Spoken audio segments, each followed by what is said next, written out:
শালবনের গভীরে একসময় ছিল বাঘের এক ছত্র আধিপত্য। হাজার বছরের পুরনো সেই অরণ্যে বাঘ ছিল রাজা, আর সব পশুরা তার প্রজা। কিন্তু সময় বদলেছে। মানুষ তার বাসস্থান গড়তে, চাষাবাদ করতে বন কেটে ফেলেছে। বনের রাজা এখন কোণঠাসা। বনের এক প্রান্তে বাস করত এক প্রবীণ বাঘ, নাম ছিল শৈল। বয়স হয়েছে, শিকার করা কঠিন হয়ে পড়েছে। আগের মতো শক্তি নেই, তবু অভিজাত ভাব বজায় রেখে চলত সে। ছোটখাটো শিকার এখনো ধরতে পারত, কিন্তু হরিণ বা গাউরের মতো বড় শিকার ধরার ক্ষমতা হারিয়েছে। একদিন সকালে শৈল পানির সন্ধানে বনের এক জলাশয়ে এলো। হঠাৎই কানে এলো মানুষের কণ্ঠস্বর। কয়েকজন লোক বাঁশ, দড়ি আর আগ্নেয়াস্ত্র নিয়ে বনের ভেতর ঢুকছে। শৈল জানত, মানুষের উপস্থিতি মানেই বিপদ। সে দ্রুত গাছের আড়ালে সরে গেল। লোকগুলো বনকোফা গ্রামের কৃষক।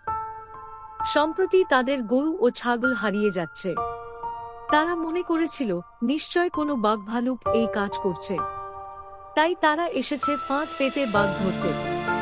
শৈল বুঝতে পারল, মানুষের হাতে ধরা পড়লে তার মুক্তি নেই। তার পূর্বপুরুষেরা মানুষের সঙ্গে লড়াই করেছিল, কিন্তু সে জানে লড়াই করেও লাভ নেই। সে ধীরে ধীরে পিছিয়ে গেল। কিন্তু তখনই ঝোপের মধ্যে কিছু একটা নড়ল।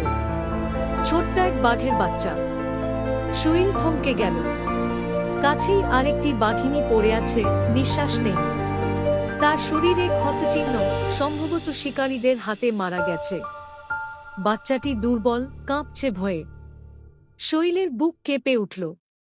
নিজের ছেলেবেলার কথা মনে পড়ল, সেই সময় যখন তার মা তাকে শিকারের কৌশল শেখাত। এখন এই ছোট্ট বাঘশাবক অনাথ। মানুষের দল এগিয়ে আসছে। শৈল ভাবল, সে যদি এই শাবককে না বাঁচায়, তাহলে আর কেউ বাঁচাবে না।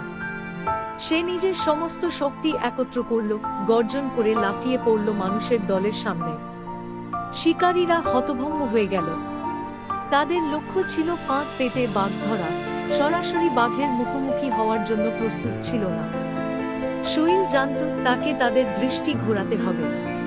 সে গর্জন করতে করতে দৌড় দিল অন্যদিকে।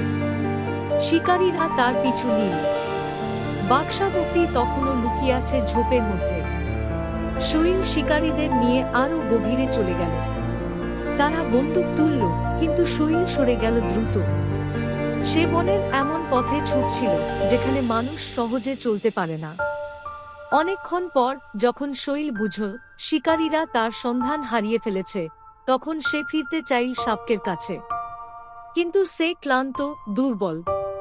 শেষবারের মতো শৈল আকাশের দিকে তাকাল। তার পূর্বপুরুষদের স্মরণ করল।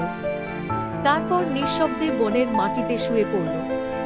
পরদিন সকালে শিকারীরা যখন ফিরে এল, তারা কোথাও কোনো বাঘের চিহ্ন পেল না।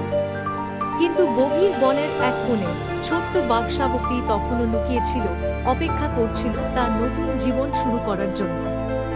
বাঘের রাজত্ব হয়তো কমে এসেছে, কিন্তু তার উত্তরাধিকার এখনো টিকে আছে।